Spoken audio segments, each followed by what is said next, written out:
Welcome to another episode of It's a Long Road, the Rambo series podcast. I am Ryan, and I'm very excited today to have a very special guest, Mr. James Rolfe. James, how are you doing today? Hey, good. Thank you. So I don't want to put you on the spot, but I interviewed you like 5 years ago. I had to double check when it was. I can't believe it was 5 years ago. And I know you have 1,000 interviews. You meet a lot of people. Do you recall being a guest on Going the Distance, the Rocky series podcast about 5 years ago? Was that 5 years ago? Yes, it was. It seems like it was more recent. I double checked the date and I thought it was more recent too, but I went to my YouTube channel. I was like, posted January 2017. Yeah. So a lot has happened both in your life and of course my life. And I want to say, I got to get this out of the way. So when I invited you on that show, the reason why I did, of course, is it's a Rocky podcast. And I was Googling on YouTube, like, other people doing Rocky reviews and film reviews, and I came across Cinemassacre, and I came across your review of the Rocky franchise. I think at that point it would have been up to not Creed 2, because I don't think Creed 2 was out at that point. And I watched it, of course, about 20 minutes long, and I'm like, oh boy, this guy, he nailed it. He nailed the show. It's something I do episode after episode. This guy articulates in 20 minutes.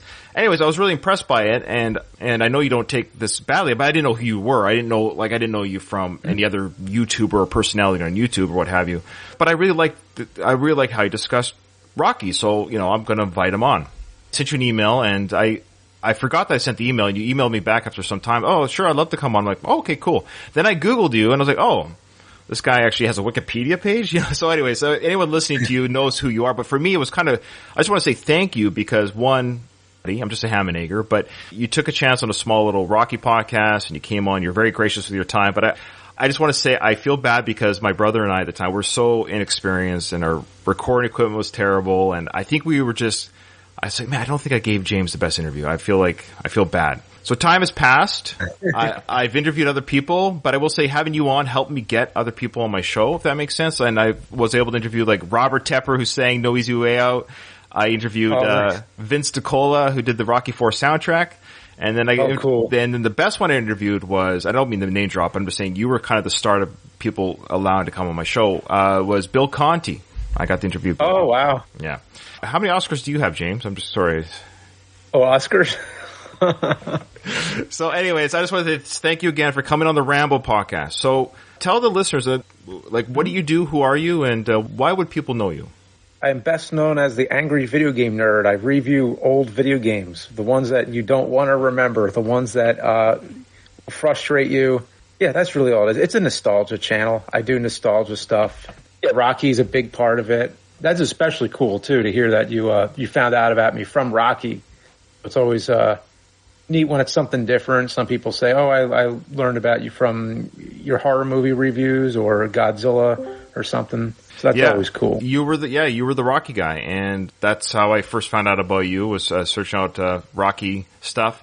Now, you did a video called Rocky Jumps the Bench, which I believe was released in 2008, and at the time of our interview, it wasn't available on YouTube. I think it was hard to find, but you've since re-uploaded it. Because I think when we talked about it, you're like, I don't think it's on YouTube. You didn't know where it was. You re-uploaded it in 2017. So I don't know if you re-uploaded because of our interview, because we mentioned it in that interview that it wasn't on YouTube. Yeah. So it might have been afterwards. I don't know. I do know that it was like, for a while, it was like, it would get taken down because of movie clips or music or whatever. It was all the copyright bullshit. So I eventually did one that was like less music and more updates too. Like I kind of updated a few of the locations, like, oh, the Spectrum doesn't exist anymore, and like the ice rink wasn't Philly. It's been found that it was in LA. Right. Things like that. So it was cool to have like a new version of that. And then recently doing the Rocky IV locations. So that was the sequel. Very long overdue sequel, Rocky Climbed a Mountain. Definitely want to talk about that. So your partner in that video was someone that I've become friends with through my Rocky podcast, was Derek Wayne Johnson, and he's been very kind and gracious with his time. I've interviewed him 4 times for 4 different projects. He's someone, I guess you could say, we've become friends. I don't use that loosely, but we've talked between interviews and stuff, somebody I've kept in touch with. And as you know, he's a gentleman, a scholar, very handsome. He's all those things. So how did you end up meeting Derek, though? I first met him back when he was coming out with King of the Underdogs, the John Avildsen documentary.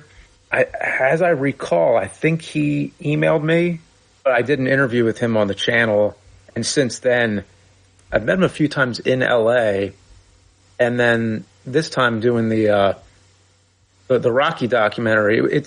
It's a weird thing to reach out to somebody and be like, "Hey, do you want to climb the Rocky Mountain with me?"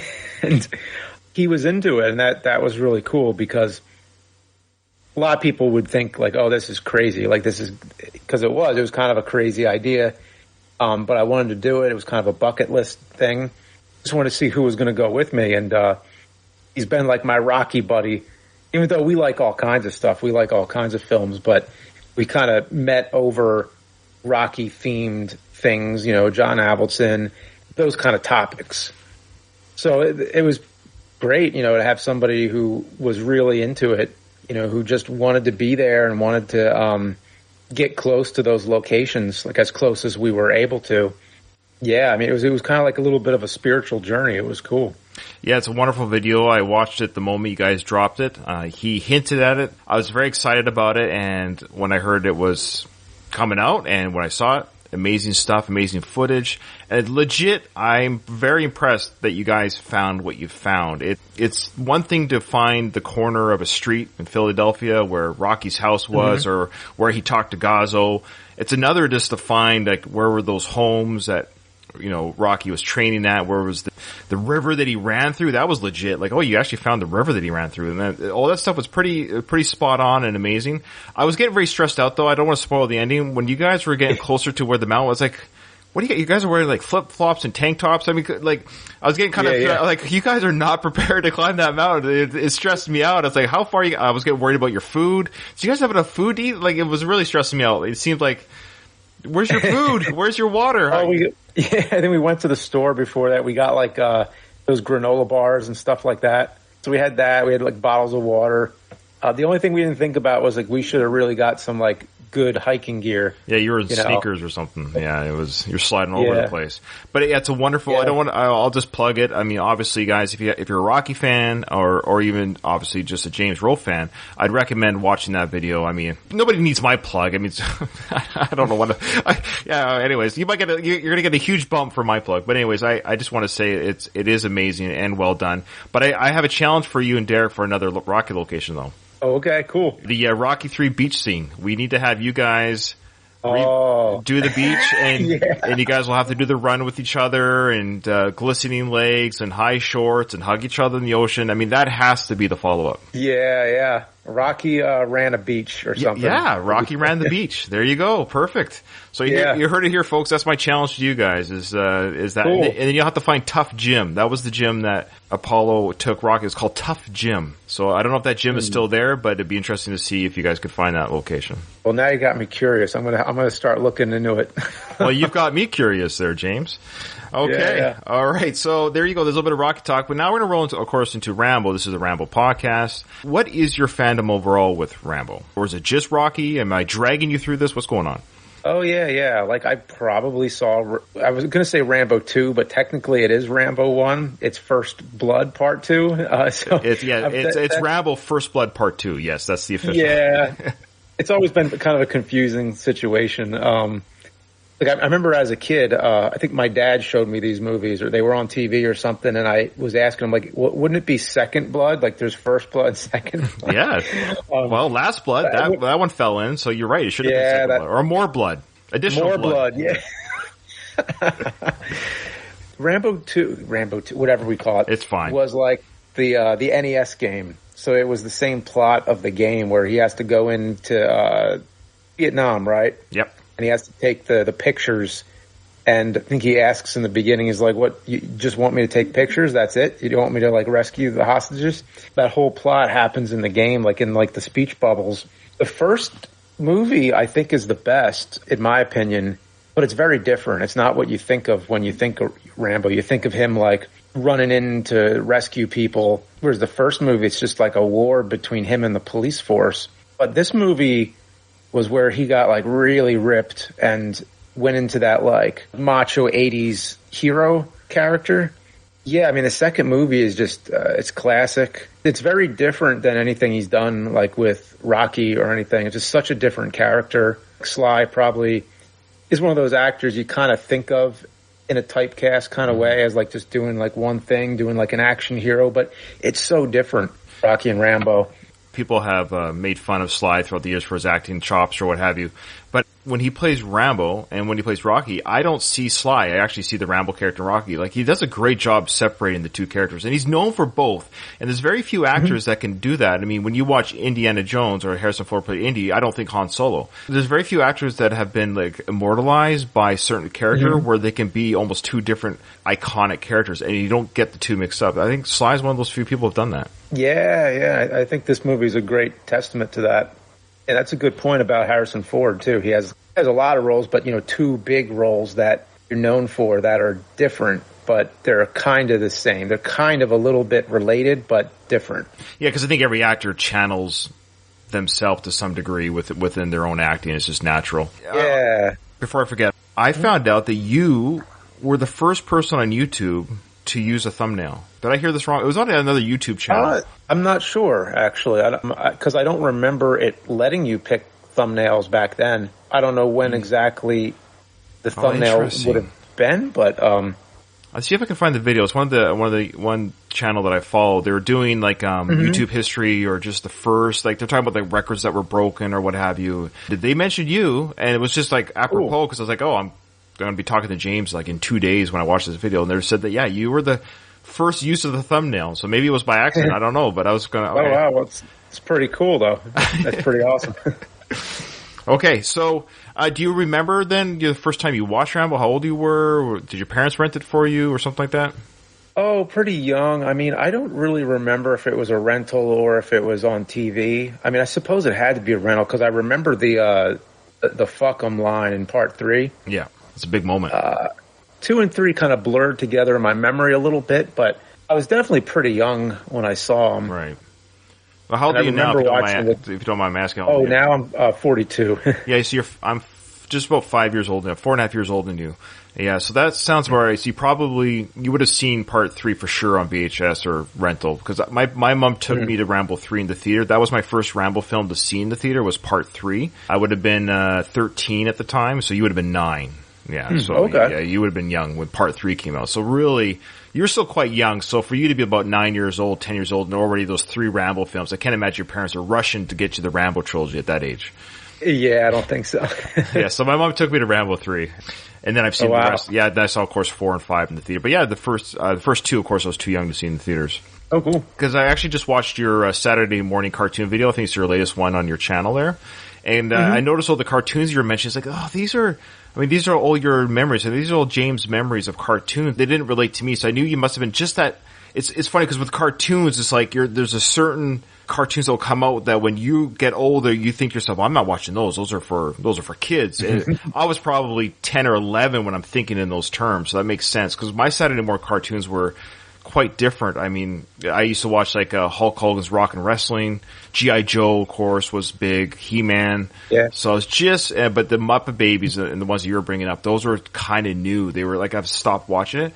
And you also mentioned your video about Saturday morning cartoon. They were definitely called that when I was a kid. That was like and it was like basically from like 6 in the morning were kind of the more unknown ones. 8 was like prime time. 8 in the morning was like prime time cartoons. And then by noon, you didn't stick around by noon. You were going outside to play. Like, these are garbage cartoons. So it was definitely a real thing. Was that Saturday morning was for kids. It was their YouTube. Cool. That's all we had. It was like we didn't have YouTube. We only had like 4 channels, and they all played and you used to have to decide. It was before VCRs. You'd have to decide like, which one am I going to watch? I don't know which one. Oh, it's a repeat. Good. I'll watch the other one anyways. And so I think trying to switch during the commercials, and then they all play the commercials at the same time. You're like, So I think what people like about your channel is that nostalgia. I know we're going kind of back and forth, and I apologize. I want to make sure I speak to what you do, and I know people are watching for that reason too. So what is it about the nostalgia of that time that certainly you have tapped into as a creator, but why do you think it resonates with people so much? Why can't we, quote unquote, just let it go, as they say? Let it go, yeah. I don't know. But that's kind of like a theme in a lot of my stories too. Things I hope to create and also things that I have created. Like there's always a theme of, the angry video game nerd is sort of like can't let the past go, but he looks back at the past in more of like a negative way. So sure. Yeah, I don't know. It's like you look back to the past to find some kind of meaning in your current life, and try to recall something that was important to you or something that's a part of you. I think it has to do with that. It's a lost, I would say art, but kids today, and I have kids, I know you have kids, I think you've had a second daughter since our last recording. Mm-hmm. When they become our age, 30 and 40 years old, let's say, what are they going to, like, they don't, everything's at their fingertips now. Like my kid, like my son, who is a big Simpsons fan, he's 10 years old. He's binged The Simpsons like twice, the whole 30 seasons on Disney Plus. He just loves, but there's no waiting. You know what I mean? There's no like, I watch this on Saturday mornings. There is something nostalgic about the Saturday morning or after school specials. And what are quote unquote YouTube creators going to be doing 30 years from now? What's their nostalgia going to be? Is there going to be nostalgia? Yeah, I don't know. Cause like already I'm trying to find like nostalgia more recent, like just like, hey, we're always talking about the 80s, let's start talking about the 90s, and now, well, let's start talking about the 2000s. Just trying to figure out, like, is there any point where it just stops becoming as important, or it doesn't have the same charm? There is something unique about the 80s and 90s, I think, and I heard some not theories, but people have speculated. Something happened in the 2000s where identity, remember the decades that used to have identities? You think about 70s, 80s, and 90s. There's a unique identity. 60s and 50s. There's a unique identity. You could say, oh, that outfit's from the 50s. That outfit's from the 70s. Look, he's wearing bell bottoms. You know, you could always identify identity with style, fashion, and music with every decade. But I feel like after the 2000s, what were the 2010s? What was their identity? 2010s are tough. 2000s, there's still a little bit of a carryover from the 90s, I guess. Little bit. There's like AOL and like still going on, and I just remember Napster. So is that the new nostalgia? Is computer related stuff? Maybe MySpace. Yeah, it might be the new nostalgia. Might be computers. All right, interesting. All right, maybe. Yeah. So are you ready to do a little bit of a Rambo discussion here? Sure. Yeah. I think some people. I just want to make sure we'll get everyone. If I'm missing any chat here, okay. I said here. This was from Backdoor Wolf. This says you're only young once. You won't be nostalgic for things now like you were when you were a kid. I understand. I guess what I'm asking, I'm trying to put ourselves in a kid's position. That's what I'm saying. It's like, I know we can't be nostalgic about today, but I'm wondering if the people, my kids, for example, what are they going to look back on as now? Like, oh, I remember watching Simpsons on my iPad. Boy, that sure was the day. It's just weird. Yeah, it'll be interesting to see what. I'm already prepared to like remind them, be like, hey, look, remember when you used to watch this? I already do that actually. Like, there's stuff that the oldest one is 9, so I'll show her things that I'm like, oh, remember when you were like 2 and you watched this? And they don't, or does she? Sometimes it's kind of like you're unsure. Maybe she remembers it, or maybe she doesn't, or she's like embarrassed to remember it, or that's not cool anymore. Right. You know, they want to grow up so fast. Oh, no, I have an 8-year-old daughter. I feel you. So good luck. All right, so you're ready to watch a little bit of Rambo. So what we're going to do is I'm going to replay this last scene because it's probably considered the most iconic scene. It looks like Rambo's about to get some serious shit right now. Yeah. So I just want to replay it again because it just sets the action that we're about to watch. John, come in. Murdoch. He's here. Rambo, this is Murdoch. We're glad you're alive. Where are you? Give us your position and we'll come to pick you up. Murdoch. Yeah, you like that? I'm coming to get you. First of all, I'm just so glad you played that because I knew you were doing this in like pieces, like how you're going through the whole movie. I'm like, oh man, like I hope I get the scene where he says, Murdoch, I'm coming to get you. It's like the Adrian Wynn scene in Rocky 2, you know what I mean? It's that. Yeah, like the only thing close, which I think is 3, is when he says, I'm your worst nightmare. Yeah, yeah. It's like, no, I gotta show James because it gets you in that mood again. The music kicks in. He's about to backhand that big Russian guy there. And the lightning flash. I forgot about the lightning flash. On cue, man. Nature was on Rambo's side that day. Nature's like, hey, could you imagine like Rambo's actually doing this? He's making this big speech, Murdoch. And then Thunder cracks, hey, that was cool. Cool. All right. I'm coming to get you. I just love it. Absolutely love it. Okay, so we'll watch a little bit of this breakout action sequence for a bit and we'll comment on it. Mm-hmm.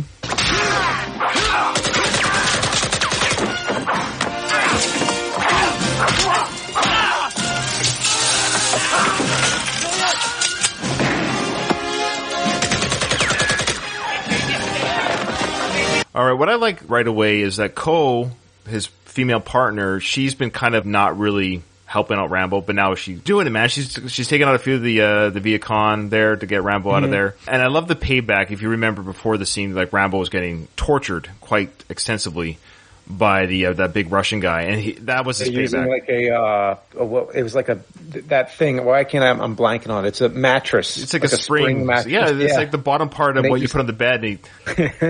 I love it. And I love how he throws the guy against it and turns it on. And I love how he's sort of stuck to it. The electricity is holding him to it. He can't. I'm hanging on to this. I can't let go. The electric shock is making me stuck to it. I don't know. I get a kick out of that kind of stuff. Oh man, it's so good.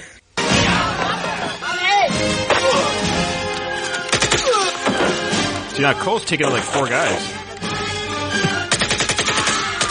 This is the Hot Shots Part 2 scene. Hot Shots Part 2. Like, it makes me think of that. It's funny watching this now, of course, 2022. This came out in 85. It is silly, but it's just so good. Because when this came out, it wasn't silly. I mean, I'm sure critics, this is ridiculous. But it was just so unique in its own right that it's been mimicked and copied so many times. I don't know what other film before Rambo 2 really shot the 80s action to this level. Like, that's been copied as much? This one has been copied so much. But what other 80s film? Because this was literally the mid-80s, that kind of this over-the-top one-man army. I mean, I can't think of many that have been copied nearly that much. But, like Mad Max 2, pretty big, and Raiders of the Lost Ark was big. Yeah, the one-man army, every shot hits, every knife hits, every connection hits. Yeah. And the one other big film, people say, what about Commando? Yeah, but Commando was a response to this film. That's right, yeah.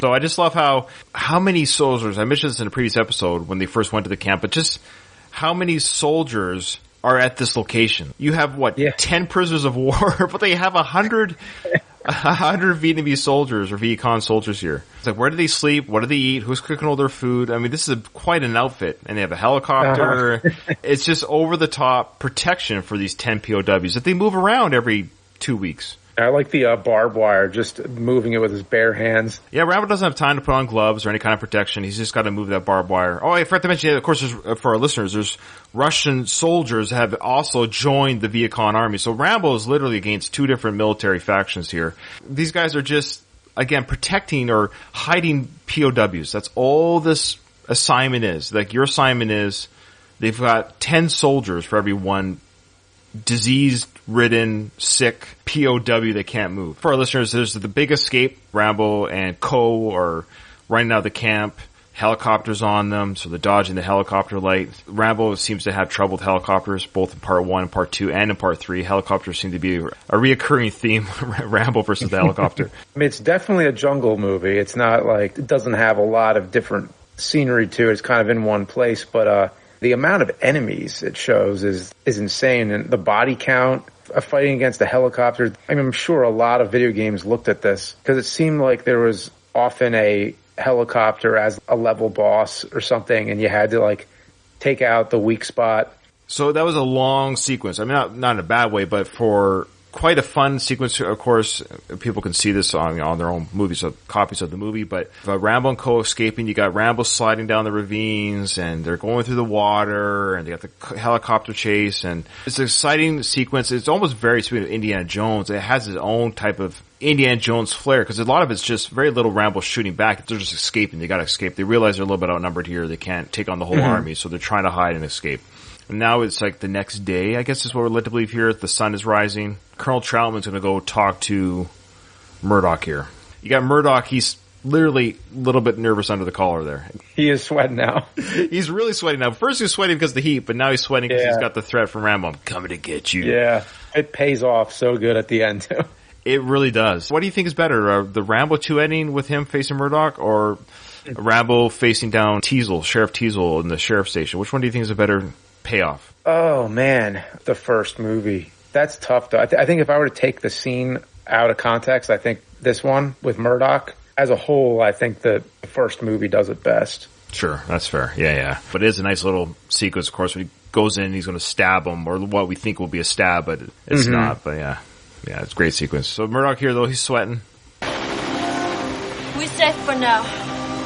Now, I love how Julia Nixon, who plays Cole, she just looks great here, because she's dressed up, because she was dressed up as the town harlot, to come visit the boys. That's how she got inside the camp. She pretended it was her turn to be the whore of the village type thing. So that's how she got into the town, or into the village of the Viet Cong soldiers. But so she's still dolled up is what I'm getting at. She looks fantastic, the actress herself and the character. We mentioned before another episode, I think it might have been with Derek actually. He was on episode 3. We mentioned that this is actually Julia Nixon's first movie, and it never really... She's done like steady work throughout her career, but we speculated, or at least I speculated on that episode, that it never catapulted her to where I think she deserved. I think if she was found today, she might have more work than she did in the 80s, which is too bad. For a first movie, this isn't bad. I mean, like Sandra Bullock's first movie, really big movie, was Demolition Man. That helped her career. And then Speed, of course. But then this one here, I don't know, I just feel bad for Julia Nixon. Never really, because she's very athletic. I mean... She probably had a lot to offer, and there's just more female roles now for like action sequences, and it's almost like the wrong decade for her. So I feel bad. They're resting. It's the next day. They think they're safe from the chase, and they're gonna have a bit of a conversation here. You look like hell, Rambo. Tough night. Maybe you need this. You hurt bad. It's alright. Listen, what you did back there, I won't forget it. Thanks. What do you do now? Try getting across to Thailand? Yeah. Then go America? Yeah. You take me with you?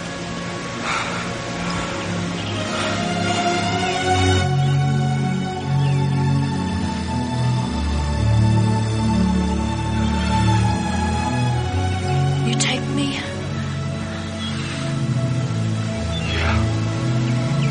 It's funny, no matter how many times I watch this film, I always forget the kiss. I don't know why. I don't know if it's a Mandela effect or something. Maybe people could let us know in comments. Was that kiss always in the film? Because I know they filmed the kiss, but I try to remember if there was a cut without it. I can't recall.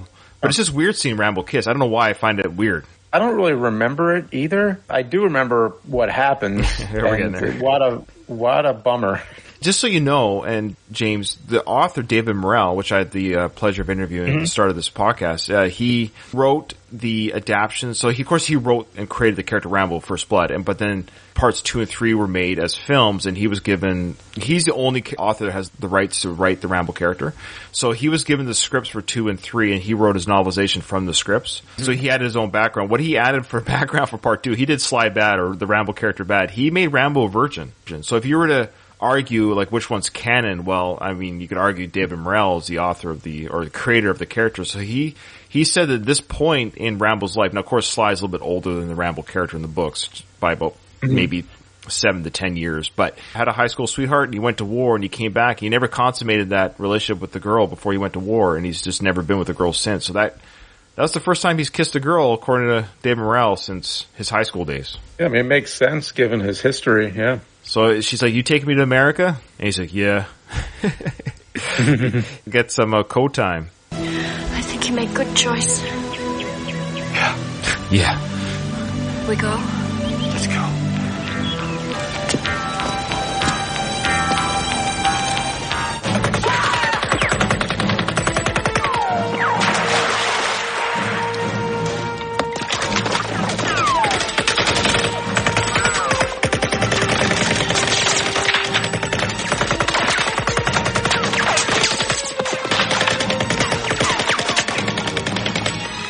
Guy that kills. Okay, so we should say first. Okay, let's go. So she goes walking away. He's like, "Oh, I forgot my bow and arrows." He goes back to get his bow and arrow, and she's out there exposed alone. I guess in theory, him forgetting the bow and arrow saved his life, because if he had been walking out there with her, would he not have been? I wonder. Would he not have been just as shot as she was? The guy was hidden. That her getting killed alerted, of course, that he was now, they're under attack, but Had he been just as available to be hit there, in theory, he could have been hit too. What do you think of that killing of Ko there? I don't think I ever liked it, really. I mean, now I look back at it and I think of it a different way. Now I'm just like, well, it's meant to be shocking. It's meant to get you upset. I think as a kid when I saw that, I'm just like, no way. You got to be kidding me. Why would they be so cruel to have her die? It is pretty brutal. I'd say graphic. It's one of the more graphic kills of a character in the film. One, because it's the quote-unquote good guy. It's a good person being blown away, so you don't enjoy watching that. When it happens to the bad guys, you get giddy from look, they're getting torn apart by bullets. But when it happens to a good person, especially a female, I know it sounds, I don't know if that's a bad misogyny. I don't understand. I know, like, watching women getting blown apart, it's a little bit more disconcerting for me anyways, and it wasn't common for films. I don't even think back then, more so now because we have more equal rights in films, I guess, with, women actresses or actors, playing these more violent roles, but seeing a woman getting blown away like that, it wasn't very common, at least in my viewing days. I can't think of many other movies. I mean, I know Mad Max, the first one. Sure. His family gets killed, but I can't think of a lot of other movies where they would have the guts to do that. Yeah, that time. She gets blown away, lands in the water. She's not quite dead yet. We'll get a little bit more out of her before she dies. So Rambo took out like 4 or 5 soldiers, but the individual that killed Ko or shot at Ko, he is the kind of a top leader, he's the main guy, bad guy, leader, captain or whatever of the Viet Cong Guard. So he gets away like Little Weasel. He runs away and his comeuppance is great, as you know. Oh, he's the one who gets blown up? Yeah, that's it's the same guy that killed Ko, and Rambo knows that. It's the guy shooting at him with the handgun, and Rambo slowly I think they show that scene in Gremlins 2 as well. Oh, do they? That's the scene that Gizmo is watching on the TV. Oh, that's funny. That is funny. And then at the end of the movie, he imitates that with the rubber band and the matchstick or whatever when he when he burns the lead gremlin. You could do a whole podcast on how many times has this film been imitated, not mocked, but lampooned, imitated, drawn from, referenced. It's insane. It's insane. You're right. You're right.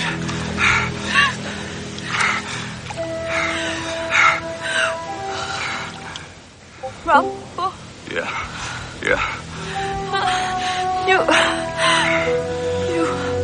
not forget me. No.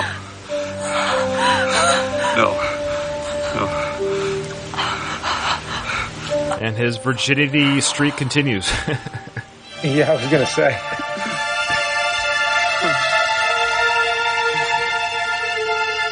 Well, that's actually a really good shot there of him holding in the water. That'd actually make for like a good oil painting or having Rambo hold someone like that. It's actually a really cool scene. Cool shot. Yeah. And if you notice too, that film, it's almost like soap opera look to the film. If you know, like it looks not blurry, but glossy kind of. Glossy. There's the word. Yeah. I want the rescue team ready to go in 1 hour. You're risking your career, your reputation, even your family's security. You honestly think any one man's worth all that? Yes, I do. I'm giving you a direct order to withdraw from this project. Do I get the rescue team or do I go over your head? You don't seem to understand something. I'm in charge here. You're just a tool.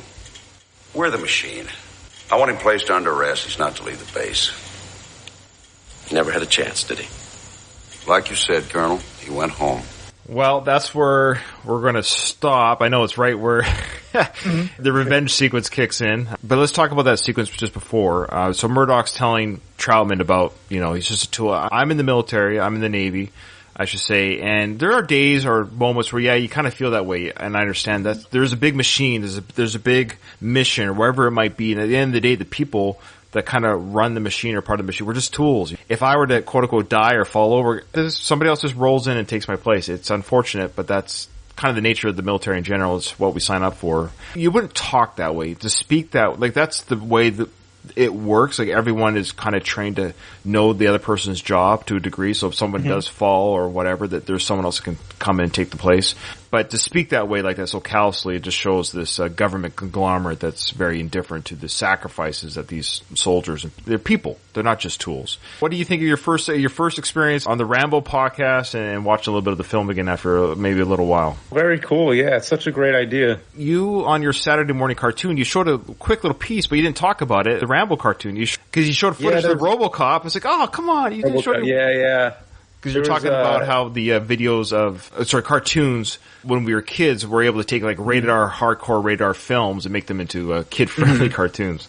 Yeah, there was another big one I forgot about, Toxic Crusaders. I don't remember if it was Saturday mornings, but... Oh, really? They did that one for that one too? Sometimes I couldn't remember whether it was a Saturday morning show or a weekday show. There's also, I remember Attack of the Killer Tomatoes. What? Oh, you haven't seen that one? That was a cartoon as well? Yeah, I mean, probably very short-lived.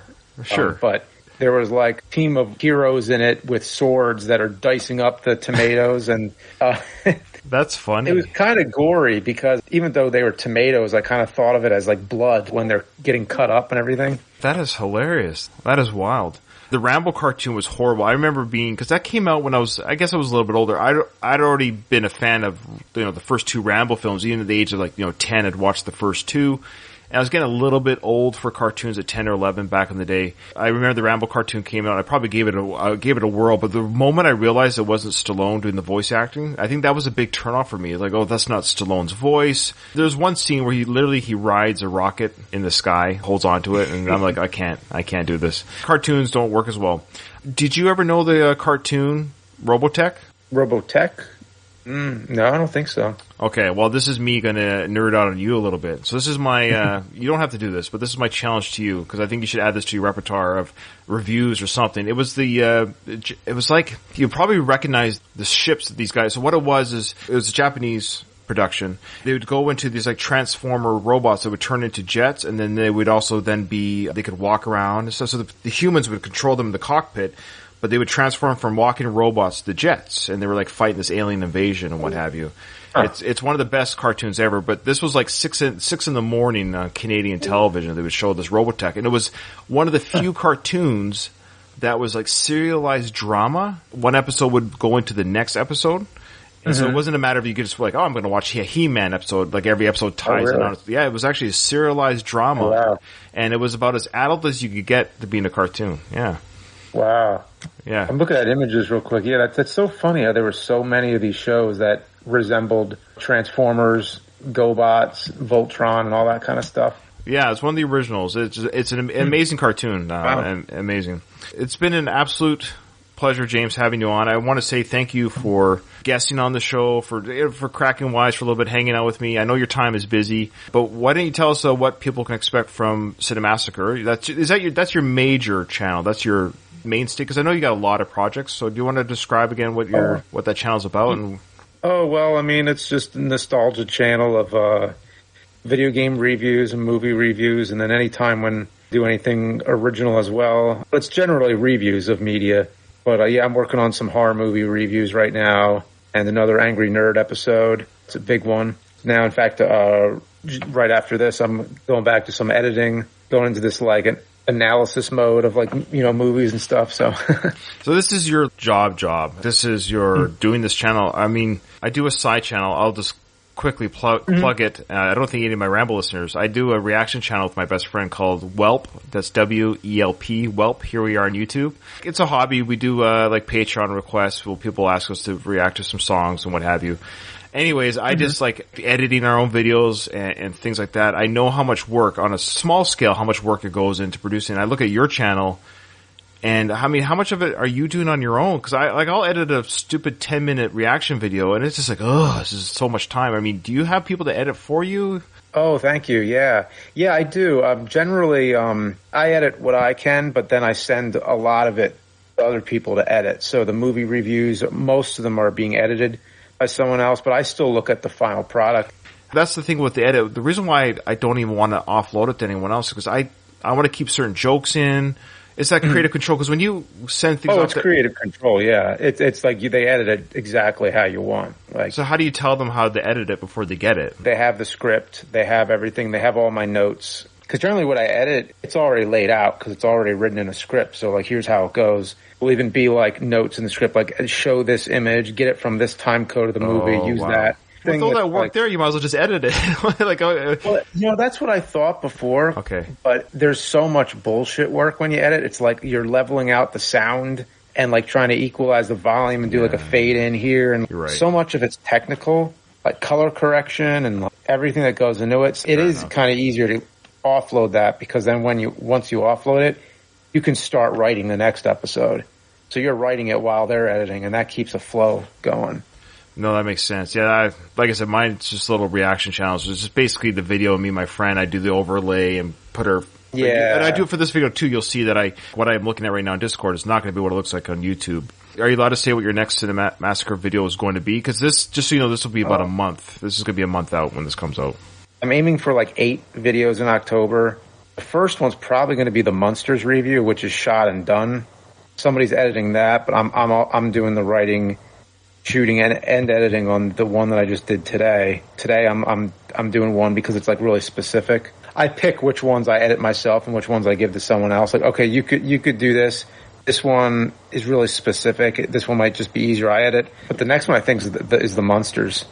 Okay, there's a remake that Rob Zombie's doing with the Munsters, I think, coming out. Oh, that's it. It's the remake. Yeah. It's that remake. It's already out. Well, it came out very quietly. Oh, geez, I feel terrible. I think it's only on U.S. Netflix, as far as I know. Oh, I haven't seen it. Like, I haven't seen it advertised or anything. It came out very quietly. I mean, half of the video, though, I spend talking about the original and Rob Zombie. Just like a little tribute to Rob Zombie, a tribute to the original show. And then the second half of the video is like what I think of the new one. It's like anything new, you're digesting it a lot of it, because a lot of it, I'm like, whoa, like this is weird. It's a weird movie. I've seen the trailer. I admit I did watch the trailer out of curiosity because Rob Zombie is a character in of himself, and the movies that he does are quite, violent and gory. And then I thought, okay, I know he's doing a family-friendly version of this, is my understanding. Does it stay family-friendly? It's the only Rob Zombie movie you could show your kids. That's insane. I don't know what they'll think of it, but you could show it to them.